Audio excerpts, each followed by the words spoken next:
Hello everyone and welcome back to the channel. आप सबका channel पर बहुत बहुत स्वागत है। मित्रों, as a chartered accountancy student मैं आपसे एक सवाल पूछना चाहता हूँ। एकदम सिंपल सवाल है। आपके दिमाग में क्या आइडियाज़ है कि एक जो चार्टर्ड अकाउंटेंट बनता है, जो भी व्यक्ति, जो भी इंडिविजुअल, चाहे मेल हो या फीमेल हो, अगर वो चार्टर्ड अकाउंट बन जाता है तो उसे सैलरी कितनी मिलती है? क्योंकि पहला ऑप्शन हमारे पास जनरली क्या होता है, हमें जॉब करनी है, कॉर्पोरेट जॉब करनी है। तो क्या होता है कि स्टूडेंट्स जो है वो बहुत ज़्यादा एम्बिशियस होते हैं। क्यों? क्योंकि भाई चार्टर्ड अकाउंटेंट बन गए, चार्टर्ड अकाउंटेंट बनने के बाद मुझे कम से कम 20-25 लाख का तो जॉब मिलना चाहिए। लेकिन जब आप इंटरव्यूज़ दोगे, जब आप इंडस्ट्री के एवरेज पैकेज देखोगे, तब आपको रियलिटी पता चलेगी कि भाई साहब शुरुआत जो है वो 5 लाख से लेकर, या फिर जो भी बेसिक पैकेज होगा इंस्टीट्यूट का 4 लाख या 5 लाख, उससे लेकर फिर आगे बढ़ती है। डिपेंड करता है कि आपको पैकेज कितना मिलेगा, वो डिपेंड करता है पहला CA foundation, CA intermediate, CA final, इन तीनों लेवल पे आपको कितने अटेम्प्ट्स लगे, ये सबसे पहला पैरामीटर होता है। दूसरा पैरामीटर देखा जाएगा कि आपकी मार्कशीट, कौन से सब्जेक्ट में आपको कितने मार्क्स है। ठीक है, तो कितने अटेम्प्ट्स लगे और आपकी मार्कशीट, ये दोनों से क्या पता चलेगा? मार्कशीट से आपका एकेडमिक एक्यूमेन पता चलेगा, आपको सब्जेक्ट से कितनी अंडरस्टैंडिंग है, और अटेम्प्ट से आपकी कंसिस्टेंसी पता चलेगी कि अगर आपको कोई टास्क दिया जाता है वो टास्क आप कितने समय में क्लियर कर सकते हो। सिंपल सिंपल मैथ्स होता है। फिर उसके बाद आपका एक्सपीरियंस क्या है, आर्टिकलशिप में जो प्रैक्टिकल ट्रेनिंग आपने किया है, उस प्रैक्टिकल ट्रेनिंग के दौरान आपका रिज्यूमे किस तरीके का है, आपने कौन से काम प्रैक्टिकली हैंडल किए हैं। एज अ फ्रेशर ये 3 पैरामीटर्स किसी भी इंटरव्यू को क्रैक करने के लिए सबसे बेसिक पैरामीटर्स होते हैं। उसमें से भी सबसे जो मेन पैरामीटर होता है वो आपका नॉलेज बेस होता है। चलो ठीक है, आपके अटेम्प्ट्स को भी इग्नोर किया जा सकता है, आपको मार्क्स कम है वो भी इग्नोर कर देगा इंटरव्यूअर, अगर उसको दिखता है कि आपके पास प्रोफेशनल नॉलेज है। ठीक है दोस्तों, तो अल्टीमेटली सुई अटकती कहाँ पर है? नॉलेज के ऊपर। नॉलेज आप डिस्प्ले कैसे करोगे? आइदर आप एग्जाम में अच्छे मार्क्स स्कोर करके अपना नॉलेज डिस्प्ले करोगे, या फिर आप इंटरव्यू में जो इंटरव्यूअर सवाल पूछता है उन सवालों का जवाब देके आप लोग अपना नॉलेज डिस्प्ले करोगे। और सब बात की जो लेयर होती है वो होती है एक्सपीरियंस प्रोफेशनल की। फ्रेशर्स के लिए तो ये बातें होगी। एक्सपीरियंस प्रोफेशनल का क्या देखा जाता है कि भाई साहब कौन से कंपनी में काम किया है, कौन से जॉब रोल इसने हैंडल किए, ये टीम में एक इंडिविजुअल या टीम में इंडिविजुअल मेंबर काम करता था, या कि टीम लीडर था, या फिर प्रोजेक्ट मैनेजर था, या रीजनल मैनेजर था, या फिर कहीं पे सीनियर पार्टनर का काम किया हुआ है, फिर दूसरे फर्म उसको और अच्छा ऑफर देती है कि भाई साहब हमारे फर्म में आ जाओ। तो इस तरीके से बहुत सारी चीज़ें अवेलेबल होती है। तो फ्रेशर और एक्सपीरियंस प्रोफेशनल, ये 2 प्रकार की कैटेगरीज होती है। दोनों में chartered accountancy, company secretary, CW, जो भी ऐसे प्रोफेशनल फील्ड्स होती है, उसमें आपका नॉलेज बेस, आपका एक्सपीरियंस, इन दोनों के बेसिस के ऊपर डिसाइड होगा कि आपको कितना पैसा एक साल में, आप कितना रेवेन्यू जनरेट कर पाओगे। तो थोड़ा सा मैं आपको as a teacher, as a mentor, हवा से थोड़ा नीचे लाना चाहता हूँ कि भाई साहब बहुत ज़्यादा एम्बिशन लेके मत जाना। ठीक है, इंडस्ट्री में कि भाई मुझे जॉब देने के लिए ही सब लोग बैठे हैं, कोई तुम्हें जॉब देने के लिए नहीं बैठा है। सबको कॉस्ट इफेक्टिव कैंडिडेट चाहिए। आप सिंपल सिंपल बात सोच के देखो, एज अ कैंडिडेट आपको बहुत बड़ी सैलरी चाहिए, लेकिन जो कंपनी वाले होते हैं, वो कंपनी वालों का क्या होता है टारगेट, कि भाई साहब कम से कम कॉस्ट में अच्छे से अच्छा एम्प्लॉय लेना है। क्योंकि सैलरी जो एक कंपनी के लिए कॉस्ट होती है वो उनका खर्चा है। तो अगर कोई कंपनी आपको 10 लाख, 20 लाख, 25 लाख अगर पे करती है, तो भाई साहब आप सोचो कि आपको कितना काम करना पड़ेगा, आपको उतनी वैल्यू क्रिएट कर 10 टाइम्स, उस 25 lakh multiplied by 10 times, 20 times, 50 times जब आप वैल्यू क्रिएट करोगे, तब उसका 1%, 2% आपको सैलरी के तौर पे दिया जाएगा, अगर आप बड़ी सैलरी की बात करते हो। तो ये तो सारी चीजें रियलिस्टिक बातें, सपनों की बातें सब हो गई, लेकिन सुई अटकती कहाँ पर है? प्रोफेशनल नॉलेज के ऊपर। तो बिना मेहनत किए पैसा नहीं मिलेगा इस फील्ड में। नॉलेज नहीं है, पैसा नहीं मिलेगा, सीधी सीधी बात है। क्योंकि क्या होगा कि आप काम नहीं कर पाओगे, नॉलेज ही नहीं है, तो क्या अप्लाई क्या करोगे आप? अगर आपके पास ऑडिटिंग स्टैंडर्ड्स का नॉलेज नहीं है, और आपको किसी क्लाइंट ने, कोई व्यक्ति ने आके आपको आपके लक से, आपके भाग्य से आपको काम मिल भी गया ऑडिट करने का, आपको पता ही नहीं है क्या करना है, आप क्या करोगे? कागज देखते बैठोगे, जो चिल्लर बातें आपको पता है डेबिट क्रेडिट वाली, उतना काम करोगे, कुछ तो भी एक रिपोर्ट बनाओगे और सबमिट कर दोगे। कितने दिनों तक चलेगा ऐसा काम?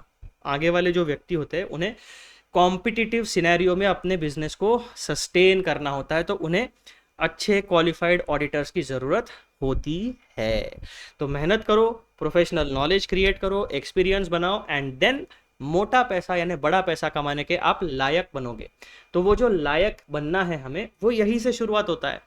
जो पैसा कमाने की जो चाबी है वो ये अनइंटरेस्टिंग जो डॉक्यूमेंट्स आपको दिखते हैं ना, ब्लैक एंड व्हाइट वाले, इन्हीं ब्लैक एंड व्हाइट डॉक्यूमेंट्स की मदद से जब आप इनका नॉलेज, इनकी प्रोविजन समझोगे, तब धीरे धीरे ये नॉलेज आप अप्लाई करोगे और फिर जो इंटरेस्टिंग पार्ट होता है पैसा, वो आपके पास आना शुरू होगा। तो आ जाओ दोस्तों, अब हम जो है हमारी स्किल को बढ़ाने वाली जर्नी को शुरू करते हैं, अपस्किलिंग जर्नी शुरू करते हैं। तो सबसे पहले मैं आपको ये बता देना चाहता हूँ कि हम लोगों ने पढ़ाई शुरू की है preface to the standards on quality control, auditing, review, other assurance and related services. ये जितने भी ऑडिटिंग के फील्ड में स्टैंडर्ड्स होती है उनका एक इंट्रोडक्टरी डॉक्यूमेंट है। इसमें का पैराग्राफ नंबर 1 हमारा हो चुका है। अब इस वीडियो में हम लोग कवर करने वाले हैं मित्रों पैराग्राफ नंबर 2। एकदम बेसिक पैराग्राफ है, बहुत ज्यादा टेंशन लेने की जरूरत नहीं है। तो आ जाओ, क्या कहता है मित्रों ये paragraph? The ICAI is committed to the goal of enabling accountancy profession in India to provide services of high quality in public interest and which are accepted worldwide। यानी डोमेस्टिक और ग्लोबल दोनों विजन है ICI के। भाई साहब, ICI के standard globally भी जहाँ पे भी एप्लीकेबल है वहाँ पे भी हमारे चार्टर्ड अकाउंटेंट्स जाके सर्विसेज प्रोवाइड करते आना चाहिए। The ICAI is committed to goal of enabling accountancy profession in India to provide services of high quality in public interest and which are accepted worldwide। यानी पूरे अकाउंटेंसी प्रोफेशन को target किया जा रहा है, सिर्फ ऑडिटिंग को नहीं, पूरे चार्टर्ड अकाउंटेंसी प्रोफेशन को। To further this goal, ICAI develops and promulgates technical standards. तो ये जो स्टैंडर्ड्स होते हैं ये टेक्निकल नेचर के होते हैं। एंड अदर प्रोफेशनल लिटरेचर, यानी जो भी आपका सप्लीमेंट्री स्टडी मटेरियल हो गया, गाइडेंस नोट हो गया, टेक्निकल गाइड्स हो गई, ये सारी बातें, ठीक है। तो टेक्निकल स्टैंडर्ड्स इंस्टीट्यूट बनाता है and other professional literature institute develop करता है ताकि सारे के पूरे चार्टर्ड अकाउंटेंसी प्रोफेशन को फायदा हो सके। The ICAI being one of the founder members of the International Federation of Accountants, तो हमारा जो institute of chartered accountants of India है वो एक और इंटरनेशनल बॉडी का मेंबर, फाउंडिंग मेंबर है। उस इंटरनेशनल बॉडी का नाम क्या है? International federation of accountants. The standards developed and promulgated by AASB यानी Auditing and Assurance Standards Board under the authority of the Council or Council of the ICAI are in conformity with the corresponding international standards issued by the International Auditing Standards Board। यानी international federation of accountants की जो body है उसका जो एक board होता है वो है आपका international auditing and assurance standards board. तो हमारा आईसीएआई भी जो स्टैंडर्ड्स ऑन ऑडिटिंग इशू करता है, जो इंटरनेशनल ऑडिटिंग स्टैंडर्ड्स है उनसे मिलते जुलते स्टैंडर्ड्स यानी उनके कंफर्मिटी में हमारे स्टैंडर्ड्स को डेवलप किया जाता है। फिर the due process of the AASB for formulation of the standards, guidance notes and its other pronouncements is given in the appendix to this preface। उस अपेंडिक्स को यानी ये वाले अपेंडिक्स को हम सेपरेटली डील करेंगे, इसीलिए मैं आपको यहाँ पर वो दिखा भी नहीं रहा हूँ, उसके बारे में डिस्कशन भी नहीं करेंगे। पूरा का पूरा फोकस हमारा रहने वाला है पैराग्राफ नंबर 2 को समझने में। अब ये इनिशियल रीडिंग में हमें 2-3 बातें पता चल गई कि भाई साहब आईसीएआई का एक गोल है चार्टर्ड अकाउंटेंसी प्रोफेशन को वर्ल्ड वाइड सर्विस प्रोवाइड करने के लिए एनेबल करना। उसके बाद में हमें पता चला कि भाई साहब एक इंटरनेशनल बॉडी होती है जो ऑडिटिंग, इंटरनेशनल ऑडिटिंग स्टैंडर्ड्स को इशू करती है। हमारा आईसीएआई वो जो है वो भी इंटरनेशनल ऑडिटिंग स्टैंडर्ड्स को कंफर्म करते हुए हमारे इंडिया में स्टैंडर्ड्स ऑन ऑडिटिंग या फिर जो भी अदर स्टैंडर्ड्स है उनको इशू करता है, ठीक है। ये बेसिक स्टोरी हमें इस पूरे के पूरे पैराग्राफ को पढ़ने के बाद समझ जाती है। अब इस पैराग्राफ को जब हम डिकोड करते हैं तो हमें 6 मुख्य मुद्दे मिलते हैं, 5 मुख्य मुद्दे मिलते हैं। कौन से 5 मुख्य मुद्दे हैं वो? ICAI's commitment to high quality services, सबसे पहला पॉइंट। दूसरा पॉइंट हमें क्या पता चला इस पैराग्राफ से? Role of technical standards and professional literature, यानी आईसीएआई 2 प्रकार के बातें इशू करता है। पहला technical standards and professional literature to help professionals like us to excel in chartered accountancy profession. तीसरा पॉइंट हमें क्या पता चला? Global alignment and IFAC membership, यानी हमारा जो institute of chartered accountants of India है वो इंटरनेशनल फेडरेशन ऑफ अकाउंटेंट्स नाम की एक बॉडी है, उसका मेंबर है, फाउंडिंग मेंबर है और उसके हिसाब से हम सारी चीजें अपना काम करते हैं। Then authority and oversight, ICAI की अथॉरिटी क्या है regarding technical standards and professional literature, वो बातें पता चलेगी। फिर जो ड्यू प्रोसेस होती है, यानी अगर आपको ऐसे 200 इशू करना है या कोई स्टैंडर्ड्स ऑन ऑडिटिंग इशू करना है या कोई अकाउंटिंग स्टैंडर्ड इशू करना है, कोई टेक्निकल स्टैंडर्ड इशू करना है, तो उस स्टैंडर्ड को इशू करने के लिए ड्यू प्रोसेस क्या है? हमारा इंस्टीट्यूट कौन सी प्रोसेस फॉलो करके एक स्टैंडर्ड्स को फाइनली अप्लाई करता है, मैंडेटरी करता है, लीगली बाइंडिंग करता है, वो सारी प्रोसेस। उसके बाद ये प्रोसेस आपको कहाँ पता चलेगी? ये सारी प्रोसेस आपको पता चलती है अपेंडिक्स में, वो यहाँ पर हम डिस्कस नहीं करेंगे। अपेंडिक्स को इसी जैसे जैसे हम आगे बढ़ेंगे पूरे के पूरे पैराग्राफ्स कवर करेंगे, एट द एंड इस ड्यू प्रोसेस को हम समझेंगे। तो मित्रों पैराग्राफ नंबर 2 जो है वो 5 मुख्य बातें बताता है, 1 2 3 4 5, ये 5 बातें आपको पैराग्राफ नंबर 2 से ओवरसाइट यानी इनसाइट मिलती है। फिर पॉइंट नंबर 1 देखो, ICAI's commitment to high quality services. Institute of chartered accountants of India क्या कहता है दोस्तों? ICAI aims to enable accountancy profession in India to deliver services that are high in quality, serve the public interest, globally accepted and respected। 3 बातें institute को हासिल करनी है, achieve करनी है। 3 गोल कौन से गोल है? सर्विसेज हाई क्वालिटी की होनी चाहिए, पब्लिक इंटरेस्ट सर्व होना चाहिए, उसके बाद में हमारे जो भी सर्विसेज है, जो भी स्टैंडर्ड्स है, जो भी लिटरेचर है, वो ग्लोबली एक्सेप्टेड एंड रिस्पेक्टेड होना चाहिए, यानी सही तरीके से एकदम बढ़िया जो ट्रूथ है वही हमारे स्टैंडर्ड्स में आना चाहिए। ये 3 बातें इंस्टीट्यूट का एम है, इसीलिए ये प्रीफेस बनाई गई है। ये प्रीफेस इन 3 गोल्स को अचीव करने में हमें मदद करती है। पॉइंट नंबर 2 क्या कहता है? देखो role of technical standards and professional literature. अब इंस्टीट्यूट जो प्रोफेशनल स्टैंडर्ड्स है, लिटरेचर इशू करता है, उनका रोल क्या है? तो भाई साहब, to achieve its goal ICAI, यहाँ पे आपको गोल पता चल गया, ये 3 टीयर गोल होता है। इस 3 टीयर गोल को अचीव करने के लिए ICAI क्या करता है? डेवलप टेक्निकल स्टैंडर्ड्स, प्रोमलगेट्स ऑफिशियली यानी officially publishes the standards and issues other forms of professional literature, example guidance note, technical updates etcetera, यानी अमेंडमेंट्स वगैरह जितनी भी चीज़ें होगी, कोई केस स्टडी हो गई, कोई पेपर पब्लिश हो जाएगा, कोई टेक्निकल गाइडेंस पब्लिश हो जाएगा, तो ये सारी चीज़ें यानी इंडस्ट्री इनसाइट, इंडस्ट्री में हमारी सर्विसेज को और एनहांस करने के लिए इंस्टीट्यूट ये सारे टेक्निकल लिटरेचर इशू करता है। These tools guide professionals in maintaining and enhancing service quality। भाई साहब देखो सीधा सीधा ICAI ने बता दिया है, इंस्टीट्यूट ऑफ चार्टर्ड अकाउंटेंसी की एग्जाम्स क्लियर करोगे, इंस्टीट्यूट के मेंबर बनोगे या ना बनोगे, एक चार्टर्ड अकाउंटेंट बन के आपको इंडस्ट्री में काम करना है, तो पैसे कमाने का सही तरीका क्या है? High quality services, public interest को सर्व करो, एंड ऐसा नॉलेज बेस आपका, ऐसा सर्विसेज होना चाहिए कि जो ग्लोबली एक्सेप्टेड एंड रिस्पेक्टेड होना चाहिए। उसके बाद पैसे कैसे कमाओगे आप? तो ICAI का दूसरा बात आपको बताता है, भाई साहब जो टेक्निकल स्टैंडर्ड्स है उनका नॉलेज होना चाहिए। जिस भी कॉर्पोरेशन में आप काम करोगे, जिस भी कॉर्पोरेट में आप जाओगे, तो आपके पास नॉलेज बेस तगड़ा होना चाहिए। तो टेक्निकल स्टैंडर्ड्स का नॉलेज आपको होना चाहिए, इंस्टीट्यूट ने कौन से स्टैंडर्ड्स इशू किए हैं, कौन सा स्टैंडर्ड कहाँ पे अप्लाई होता है, इसका नॉलेज आपको होना चाहिए। और जो भी अदर प्रोफेशनल लिटरेचर है, example guidance note, technical updates, ये कंटिन्यूसली खुद को आपको अपडेट करते रहना पड़ेगा। Then These tools guide professionals in maintaining and enhancing service quality।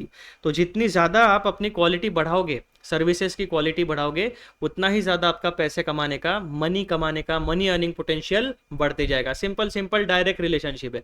Chartered accountancy profession में नॉलेज बेस कम है, प्रैक्टिकल एक्सपीरियंस नहीं है, तो पैसा नहीं मिलेगा। जैसे जैसे आपका टेक्निकल एक्सपर्टीज बढ़ेगा, नॉलेज बेस बढ़ेगा, एक्सपीरियंस बढ़ेगा, तो आपका पैसा भी बढ़ते जाएगा। सिंपल बात है। देन तीसरा पॉइंट आपको क्या पता चलता है दोस्तों? Global alignment and IFAC membership. ICAI is a founder member of the International Federation of Accountants, a global organization for accountancy profession। जैसे यूनाइटेड नेशंस वगैरह होती है, वैसे ही पूरे के पूरे दुनिया में अकाउंटेंसी प्रोफेशन को हैंडल करने के लिए, उन्हें सस्टेन करने के लिए, क्वालिटी सर्विसेज बनाने के लिए एक इंटरनेशनल फेडरेशन ऑफ अकाउंटेंट्स है, उसका फाउंडिंग मेंबर है हमारा Institute of Chartered Accountants of India। As such, ICAI ensures that the standards issued by its Auditing and Assurance Standards Board are consistent with international standards and specifically aligned with those issued by the International Auditing and Assurance Standards Board, which functions under IFAC। अब यहाँ पे integration यानी ICAI ने खुद को IFAC से integrate किया हुआ है। क्यों इंटीग्रेट किया है? क्योंकि क्या होता है, 2 प्रकार की इकोनॉमीज होती है। पहली आपकी एक नॉर्मल रेगुलर इकोनॉमी है और दूसरी ग्लोबलाइज्ड इकोनॉमी है। ग्लोबलाइज्ड इकोनॉमी मतलब क्या? हमारे देश के लोग दूसरे देश में जाके बिजनेसेस करते हैं, दूसरे देश के लोग हमारे देश में आके बिजनेस या सर्विस प्रोवाइड करते हैं, तो क्रॉस पॉलिनेशन होता है।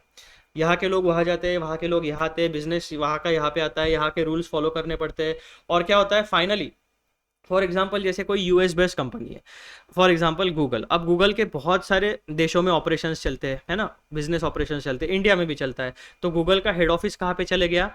यूएस में। अब गूगल के जितने भी अदर ब्रांचेस है, इंडिया हो गया, फिर चाइना हो गया, चाइना में तो चलो बैन है गूगल वगैरह, वो चीज़ें छोड़ो, बाकी जितने भी देश है अपने एशिया में बोलो, यूरोप में बोलो, साउथ अफ्रीका में बोलो, तो यहाँ पे जितने भी देश होंगे वहाँ पे गूगल फंक्शनल होता है। तो जहाँ पे अलग अलग बैलेंस शीट्स आपकी बनेगी, फिर क्या होगा, अलग अलग बैलेंस शीट्स बनने के बाद एक कंसोलिडेटेड फाइनेंशियल स्टेटमेंट बनेगा। वो कंसोलिडेटेड फाइनेंशियल स्टेटमेंट बनने के बाद उसका ऑडिट होगा, यानी इंडिविजुअल एंटिटीज का भी ऑडिट होगा एंड कंबाइंडली कंसोलिडेटेड एंटिटी का भी ऑडिट होगा। अब हर एक इंडिविजुअल कंट्री के टैक्सेशन लॉज, कंप्लायंस लॉज, सारी चीज़ें अलग अलग होती है। तो इसी वजह से क्या हो गया, इंडिया में जब भी कोई व्यक्ति फाइनेंशियल स्टेटमेंट से रिलेटेड सर्विसेज प्रोवाइड करेगा, चाहे वो ऑडिट हो, चाहे वो कोई अदर कंप्लायंस सर्विस हो या कंसल्टेंसी सर्विस हो, तो इंस्टीट्यूट का टेक्निकल लिटरेचर स्टैंडर्ड्स उन्हें फॉलो करने पड़ेंगे। तो दोस्तों, ये जो ग्लोबल अलाइनमेंट है, ये ग्लोबल इकोनॉमी के कारण की जाती है कि जितना कम से कम फ्रिक्शन हो उतना सही रहता है हर एक बिजनेसेस के लिए। फ्रिक्शन कम हुआ तो बिजनेसेस का कंप्लायंस बर्डन और कंप्लायंस कॉस्ट भी कम होता है। इसीलिए इंटरनेशनल बॉडीज के साथ जनरली जो देश होते हैं वो खुद को अलाइन कर लेते हैं। देन पॉइंट नंबर 4 आपको क्या पता चलता है? Authority and oversight. The council of the ICAI provides formal authority for the standards developed by AASB, ensuring they have institutional backing। ऐसा कोई इंडिविजुअल ऐसा हवा में उठ के किसी ने इशू नहीं कर दिया, प्रॉपरली पार्लियामेंट के अंडर, पार्लियामेंट के एक्ट के अंदर हमारा इंस्टीट्यूट बना, यानी चार्टर्ड अकाउंटेंसी जो प्रोफेशन है वो एक स्टैट्यूटरी एक्ट के तहत पूरे भारत में रेगुलेट किया जाता है, उसे स्टैट्यूटरी बैकिंग है, गवर्नमेंट रिकॉग्नाइज्ड बैकिंग है। ठीक है दोस्तों, this also ensures accountability and consistency with international frameworks. अगर कोई ऊपर नीचे हो जाता है, कोई प्रोफेशनल मिसकंडक्ट करता है, तो प्रॉपरली उसको सजा मिलेगी, उसके ऊपर केसेस लग सकते हैं, उसके ऊपर ट्रिब्यूनल, उसके ऊपर जो भी कार्यवाही होगी वो सारी चीज़ें प्रॉपरली सिस्टमेटिक तरीके से होगी। इसीलिए अथॉरिटी एंड ओवरसाइट वाला पैराग्राफ में हमें ये पता चलता है कि भाई साहब इंस्टीट्यूट को हमारे अच्छे से गवर्नमेंट का बैकिंग है। देन स्टैंडर्ड सेटिंग की ड्यू प्रोसेस क्या होती है? Auditing and Assurance Standard Boards follows a structured and transparent due process for formulating standards, guidance note, other pronouncements। कहाँ पे मिलेगा? अपेंडिक्स में। अभी हम डिस्कस करेंगे क्या? नहीं, सेपरेटली उसको डिस्कस करेंगे क्योंकि वो बहुत बड़ा पोर्शन है। तो भाई साहब एक structured and transparent due process follow की जाती है किन चीज़ों को फॉर्मुलेट करने के लिए? Standards, guidance notes and other pronouncements. This due process ensures consultation with stakeholders, professional rigor and public interest alignment। The detailed explanation of this process is available in appendix to the preface। तो ये due process के फायदे क्या होते हैं वो हमें पता चल गए। अब कुल मिलाकर पैराग्राफ नंबर 2 की समरी देखो। This paragraph emphasizes ICAI's mission to promote globally recognized high-quality professional services in the public interest. It aligns Indian standards with international ones through its association with IFSC and IAASB, while adhering to formal due process in issuing professional guidance। तो भाई साहब paragraph number 2 का जो हमारा discussion है वो यहाँ पर होता है समाप्त। ये वीडियो भी होता है यहाँ पर समाप्त। और अगर मैं जो वीडियोस बनाता हूँ दोस्तों, अगर वो आपके लिए थोड़ी सी भी वैल्यू क्रिएट करते हैं तो डेफिनेटली चैनल को सब्सक्राइब जरूर करिए, वीडियोस को लाइक करिए एंड शेयर जरूर करिए। क्योंकि देखो यार, अब हम जो फील्ड में है ना, जिस फील्ड में हम लोग हैं चार्टर्ड अकाउंटेंसी के, उसमें इसी तरीके के अनइंटरेस्टिंग डॉक्यूमेंट्स होने वाले हैं। इन अनइंटरेस्टिंग डॉक्यूमेंट्स को जब आप हैंडल करना सीखोगे, इनको प्रैक्टिकल लाइफ में अप्लाई करोगे, तभी जाके आप मोटा पैसा इस फील्ड में कमा सकते हो, अदरवाइज आप नहीं कमा सकोगे। ठीक है, ये तो हो गई ऑडिटिंग की फील्ड की बात। ऐसा ही यही फ्रेमवर्क आपको, यही सेम ट्रूथ आपको अकाउंटिंग में भी एप्लीकेबल है, टैक्सेशन में भी एप्लीकेबल है, कंपनी लॉ में भी एप्लीकेबल है, फाइनेंशियल मैनेजमेंट में भी एप्लीकेबल है, कॉस्टिंग में भी हर तरफ प्रोफेशनल काम अगर आपको करना है तो इसी तरीके के black and white uninteresting documents को आपको पढ़ना पड़ेगा, हैबिट लगानी पड़ेगी, उसको डिकोड करो अच्छे से और फिर ढूंढो मार्केट में जगह ढूंढो कि जो पढ़ाई आपने की है वो आप सर्विस कहाँ दे सकते हो, डिमांड कहाँ पे है, वहीं पे जाके सप्लाई करो। क्योंकि जब डिमांड फुलफिल होगी वहां से आपका रेवेन्यू जनरेट होगा। तो खुद को इस तरीके से कल्टीवेट करना शुरू करो। Use LinkedIn, use internet, use social media to find out अलग अलग जॉब पोर्टल्स, बहुत सारे एआई की मदद लो, अलग अलग प्रकार के एआई टूल्स हैं टू अपडेट योर रेज्यूमे। यानी अगर आपका रेज्यूमे अभी बिल्ड नहीं हुआ है तो किस तरीके से बिल्ड करना है, अपडेट कैसे करना है, जॉब को फाइंड कैसे करना है। और जब आप चार्टर्ड अकाउंटेंसी बन जाओगे, अब चार्टर्ड अकाउंटेंसी फील्ड ऐसी है दोस्तों कि इसमें कोई गारंटी नहीं है कि आप इतने पर्टिकुलर 4 साल में या 5 साल में सीए बनोगे ही। जब तक आपके अटेम्प्ट्स, आप एग्जाम क्लियर नहीं करते हो, आप 10 साल भी लगा सकते हो, 12 साल भी लगा सकते हो, 15 साल भी, डिपेंडिंग ऑन योर कैलिबर। आपकी कैपेसिटी जितनी है वो डिसाइड करेगा कि आप 4 साल में बनोगे, 5 साल में बनोगे, 6 साल में बनोगे। तो ऐसे सिनेरियो में जो बच्चे चार्टर्ड अकाउंटेंट सी की एग्जाम नहीं क्लियर कर पा रहे, उनके लिए सबसे इंपॉर्टेंट चीज क्या होती है, आपके पास CA ये 2 पावरफुल इनिशियल्स नहीं है। तो आपके लिए सबसे इंपॉर्टेंट चीज क्या होती है, जो मैं आपको ये मेहनत करके बता रहा हूँ, जो मेहनत करके मैं ये वीडियोस आपके लिए specifically free of cost YouTube के ऊपर डाल रहा हूँ, this is the way for you. आपको सारे टेक्निकल लिटरेचर का नॉलेज होना चाहिए। अब ये एकदम स्पेसिफिक फील्ड है चार्टर्ड अकाउंटेंसी, हर एक सब्जेक्ट खुद में एक बहुत बड़ा प्रैक्टिस का एवेन्यू है, सर्विसेज का एवेन्यू है। जब आप कॉर्पोरेट जॉब में जाओगे ना दोस्तों, तो आपको ऐसा नहीं होगा कि आपको हर एक फील्ड में घुसा देंगे, नहीं, आपको एक स्पेसिफिक डिपार्टमेंट में डाला जाएगा, वहाँ पे आपको स्पेसिफिक काम करना पड़ेगा। जैसे आप जीएसटी इनडायरेक्ट टैक्सेस के डिपार्टमेंट में चले जाओगे तो इनडायरेक्ट टैक्सेस में आपकी एक हायरार्की होगी। सबसे पहले आपका एक पूरा का पूरा मैनेजर होगा जो पूरा ओवरऑल जीएसटी को देखते होगा, फिर उसके नीचे असिस्टेंट मैनेजर्स होंगे, उसके नीचे टीम लीडर्स होंगे, उसके नीचे फिर जो टीम में काम करने वाले क्वालिफाइड या फिर सेमी क्वालिफाइड लोग हैं वो होंगे। तो ऐसे हायरार्की में आपको काम करना पड़ता है।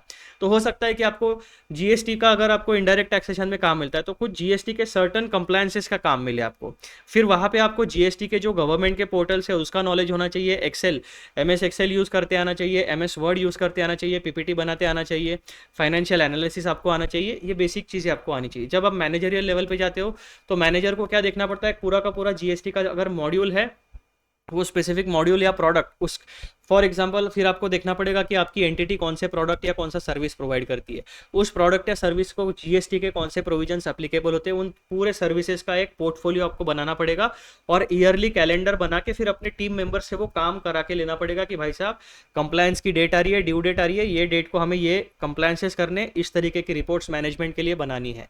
तो दोस्तों धीरे धीरे करके आपको अपना स्किल बनाना है और ये 4-5 साल की जो आप मेहनत करोगे फाउंडेशन से लेकर सीए फाइनल तक, इन 4-5 सालों में आपको खुद को इस तरीके से कल्टीवेट करना है कि उन 4 सालों के बाद, 5 सालों के बाद आप इंडस्ट्री में एम्प्लॉयबल स्किल के साथ जाओ, प्रैक्टिकल स्किल के साथ। डमी आर्टिकलशिप मत करना, डमी पढ़ाई मत करना, original knowledge, real practical experience लेके जाना, तभी आप वहां पे क्लियर कर पाओगे।